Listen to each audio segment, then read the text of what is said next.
I think just the qualities that are essential for somebody in a leadership role. She hasn't, no. She's more of a soft influencing, modest kind of instruction. After years of silence and secrecy, a former royal maid who once worked behind the palace walls is finally speaking out at age 35. And what she reveals about Prince William isn't the polished image we've come to know.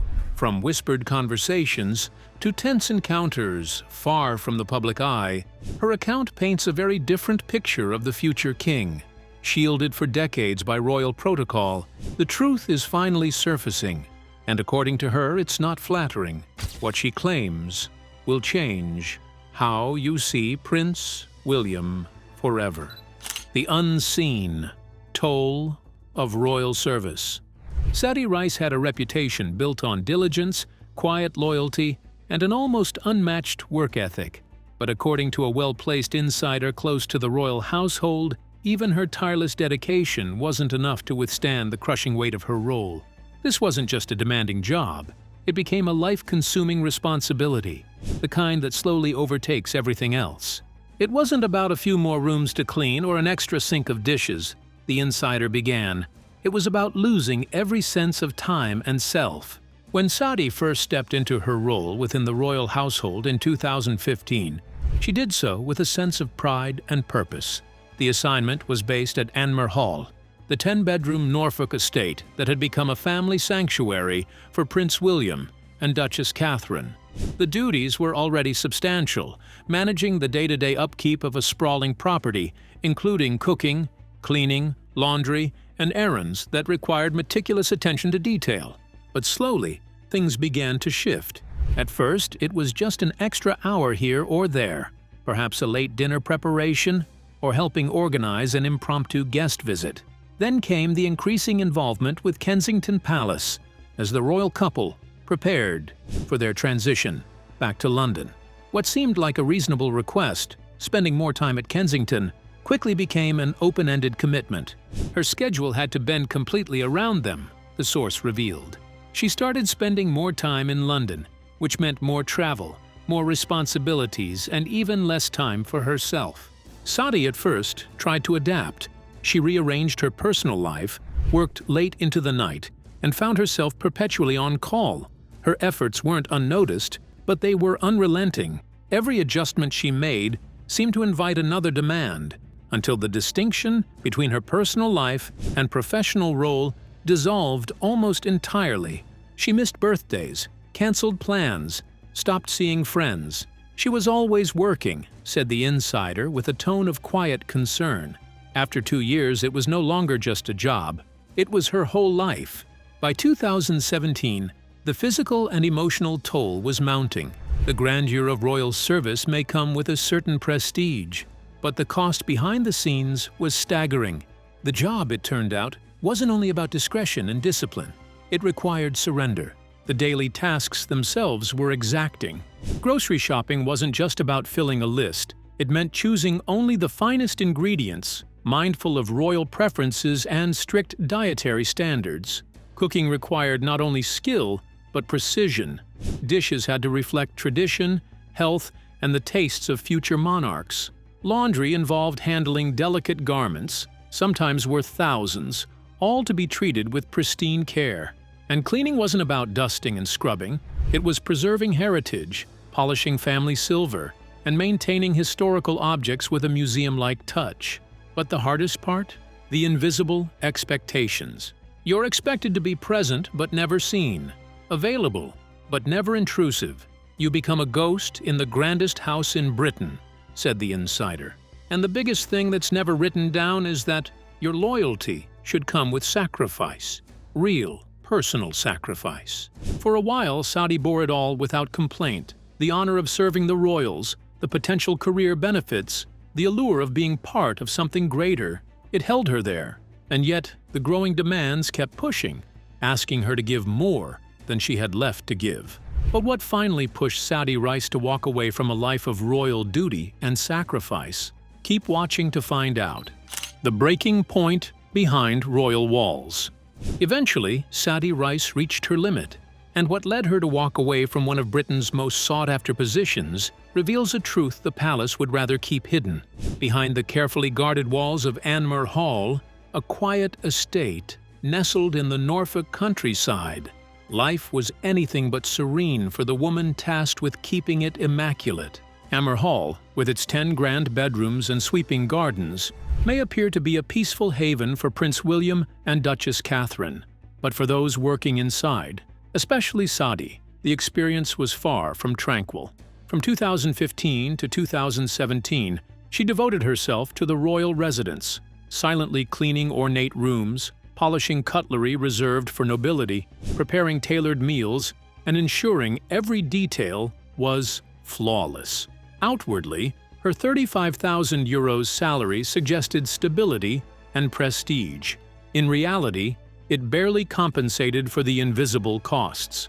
What most people didn't know was that Sadie came with a background steeped in royal service. She had worked for the royal family of Norway and even held a trusted role under Queen Elizabeth II. With credentials that few could match, she seemed a perfect fit for the Cambridge household. But even with that experience, nothing prepared her for what Anmer Hall would demand. The pressure wasn't written into her contract, but it grew heavier with each passing day. Every request, every sudden change of plan, every extra duty added another layer to a workload that was already consuming her. There were no enchanted gowns or fairy godmothers here, only endless tasks, strict expectations, and a life that was no longer her own.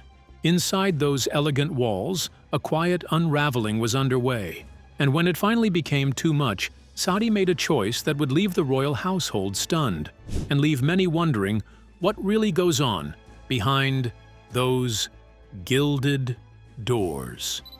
A royal exit, years in the making. Behind the grand titles and palace gates, something was quietly unraveling.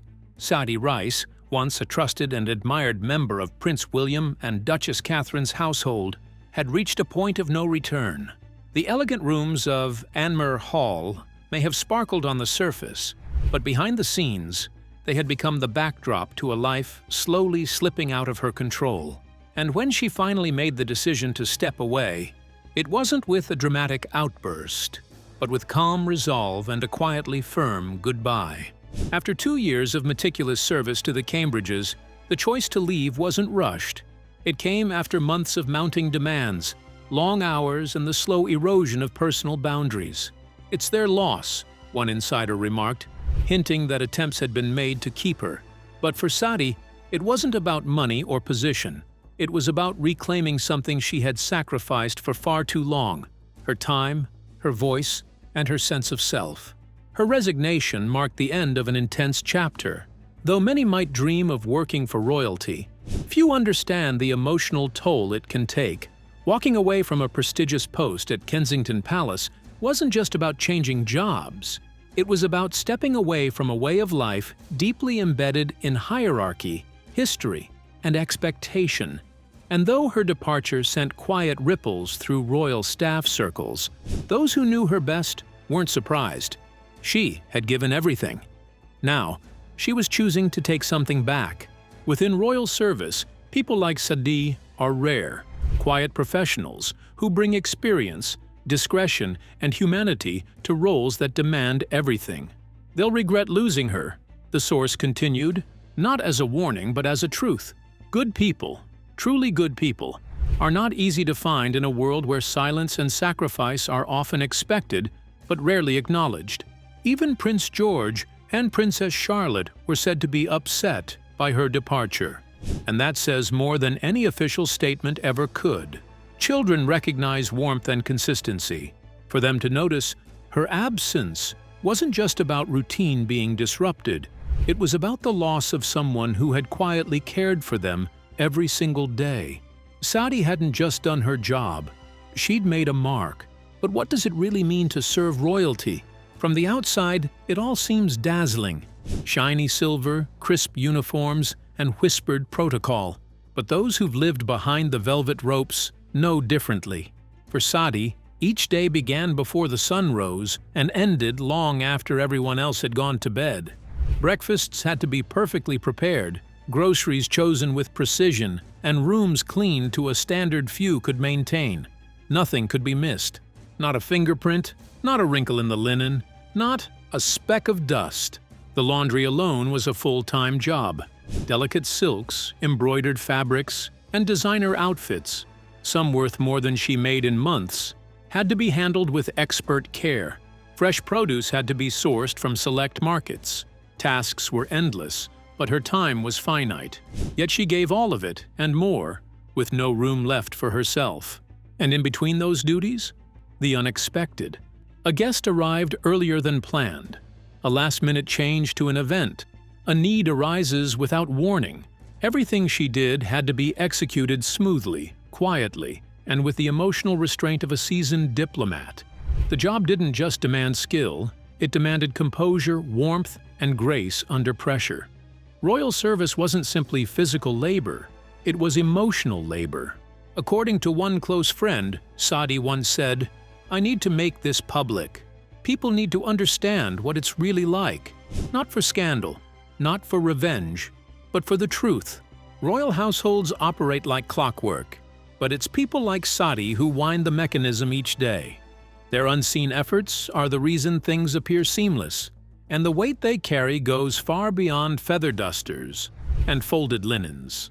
Confidentiality isn't optional, it's absolute. Discretion is non-negotiable, and loyalty? That's the golden thread that binds it all. She carried the weight of royal secrets, personal preferences, and public image. Her face had to be neutral, her tone measured, her words carefully chosen, and always, the needs of the family came first.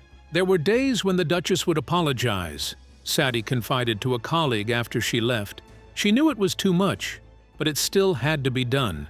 That glimpse into their working relationship tells a powerful story.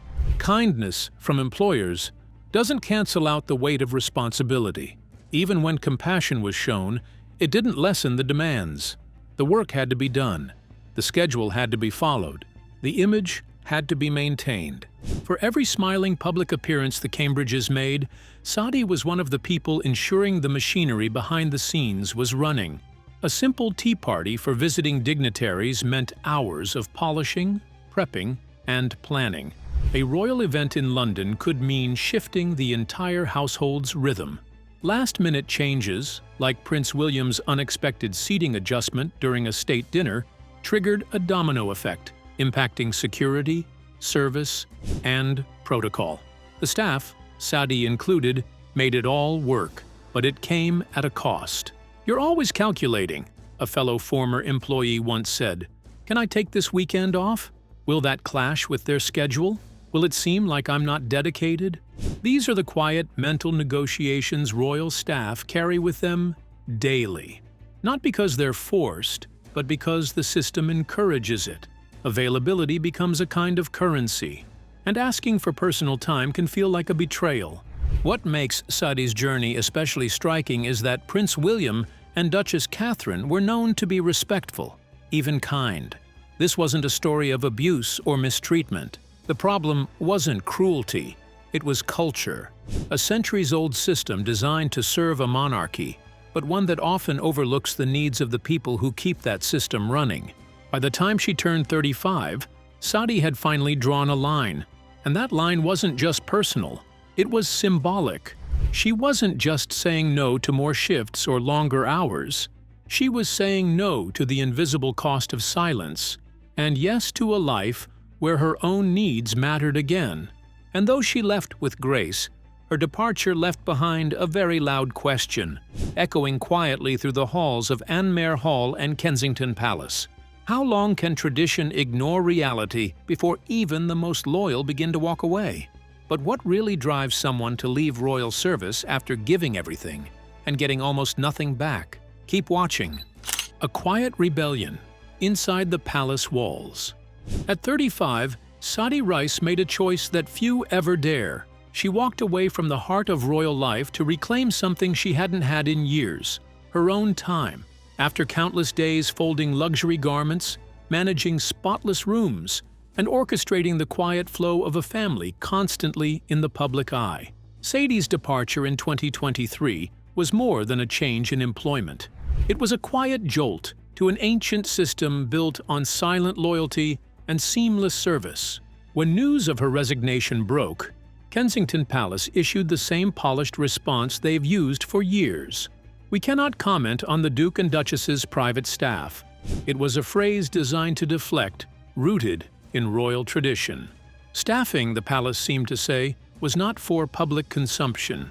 But behind the scenes, it was far from a small event. The royal household is a carefully tuned machine, and losing someone like Saadi was not a matter of simply filling a role.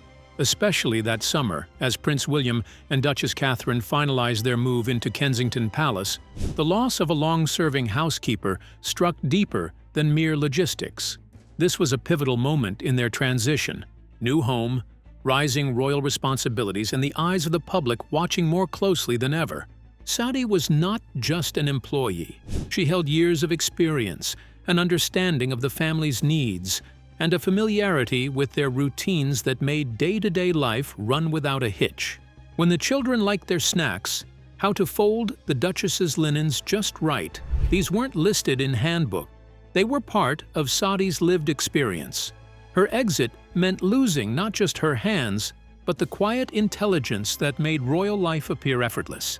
Adding to the disruption, just months earlier, Rebecca Deacon, Catherine's trusted private secretary, had also stepped down after 5 years of service. 2 essential members of the household have gone within the same year. Whether coincidence or a sign of deeper changes, it was a pattern that couldn't be ignored. Behind palace gates, the response would have been immediate: vetting, background checks, and intensive training to replace what had been lost. But institutional knowledge, the sense of rhythm, the unspoken cues, can't be taught overnight. And it's that knowledge that makes all the difference when a family lives under constant public pressure. Saadi's departure also cast a rare light on the human reality behind royal roles. Former royal butler Grant Harold once noted that while the formal environment was strict, off-duty, they're wonderfully warm, full of humor. His experience pointed to the nuance within royal households. People at the top may be kind and thoughtful, but the system surrounding them is often unbending. Unlike a butler, who appears publicly and might get recognition or praise, a housekeeper like Saadi works in the background. There's no applause when things go right, only silence. Her role was physically demanding and emotionally draining, requiring constant attentiveness and self-effacement. The very success of her work was its invisibility. This isn't to say that Prince William and Duchess Catherine were poor employers. On the contrary, sources close to Saadi indicated that her departure wasn't driven by dissatisfaction with them. She didn't leave because of the people, one friend noted. She left because of the system. Even gracious employers, it seems, are limited by the structures they work within. And that's the heart of Saadi's story. A quiet challenge to that very system. She didn't speak out publicly. She didn't seek to embarrass or expose. But by simply walking away, she stirred a conversation that others in royal service had long kept to themselves. Staff across households began to ask, is the prestige worth the personal cost? Can one serve the crown without surrendering personal identity? These weren't just private musings. They marked a generational shift. Newer staff, especially younger hires, entered royal service with different expectations. They respected tradition, yes, but they also believed in mental health days, work-life balance, and emotional boundaries. The monarchy, reliant on this dedication, found itself facing a dilemma: how to uphold age-old standards while adjusting to a modern workforce. William and Catherine, often seen as the bridge between old and new, were perhaps best placed to understand this tension. They, too, were navigating change, raising children in the spotlight, balancing royal obligations with relatable public roles. They symbolized evolution, yet even they, it appeared, struggled to create a workplace that balanced devotion with well-being. The brief media coverage surrounding Saadi's exit didn't spark outrage or headlines, but it opened a rare window. For a moment, the public glimpsed the emotional cost behind royal elegance. They saw that behind the perfectly staged photographs and polished public moments, real people labored quietly, and sometimes suffered quietly too. Sadie Rice didn't write a memoir or sit down for a tell-all interview, but her decision to walk away carried weight. It reminded us that prestige, no matter how golden, should never come at the cost of one's peace. And while the palace continues as it always has, smooth, silent, and steeped in tradition, a small part of it changed the day she left. But what really happens when a royal insider walks away, not from people, but from the system? Keep watching to find out more. Beyond the velvet ropes. She left quietly, but the echo of her footsteps still lingers behind palace doors. Sadie Rice, once immersed in the polished corridors of Anmer Hall and the grandeur of Kensington Palace, stepped into the unknown in the autumn of 2023. At 35, her world shifted dramatically, from a life dictated by centuries-old tradition to one shaped by her own decisions. And while royal routines marched on, something fundamental had changed. Sadie was free. After years of living on someone else's schedule, days beginning before dawn, breaks timed between events, privacy guarded as fiercely as state secrets, Sadie woke up one morning with no obligations except her own. That first week away from the palace, according to friends close to her, was filled with something she'd almost forgotten how to enjoy: stillness. She spent time reconnecting with family members and childhood friends in Norfolk who'd faded into the background during her royal tenure. No longer bound by the confidentiality clauses that once wrapped every detail of her day in silence, she spoke, not with bitterness, but with clarity. Through carefully chosen words shared by close friends and trusted journalists, Sadie offered insight into what life inside the royal household truly demands. She never betrayed personal moments, never named names, but she painted a picture of a workplace built on unrelenting expectations, where long hours and emotional fatigue were quietly accepted as the price of proximity to royalty. It wasn't dissatisfaction with Prince William or Duchess Catherine that drove her decision. As one source put it, she didn't leave because of them. She left because of the job. The distinction matters. Her story was not about escape from people, but from a system. And while the palace swiftly moved on, new hires were vetted, routines restructured, the subtle wake of Sadie's departure did not vanish entirely. Over the months that followed, whispers of reform drifted through palace staff corridors. Fewer resignations, fewer leaks. Perhaps a gentler rhythm emerging behind the gates. If there was a lesson in her choice, it was quietly absorbed. By choosing herself, Sadie didn't challenge the monarchy, but she challenged the way it functions. And in doing so, she gently pulled back the curtain, reminding us all that even in the most pristine settings, a life can feel heavy if it doesn't belong to you. What do you think truly drove Sadie Rice to leave a life of royal privilege behind? Was it duty, disillusionment, or something deeper? We'd like to hear your thoughts. Don't forget to subscribe and share.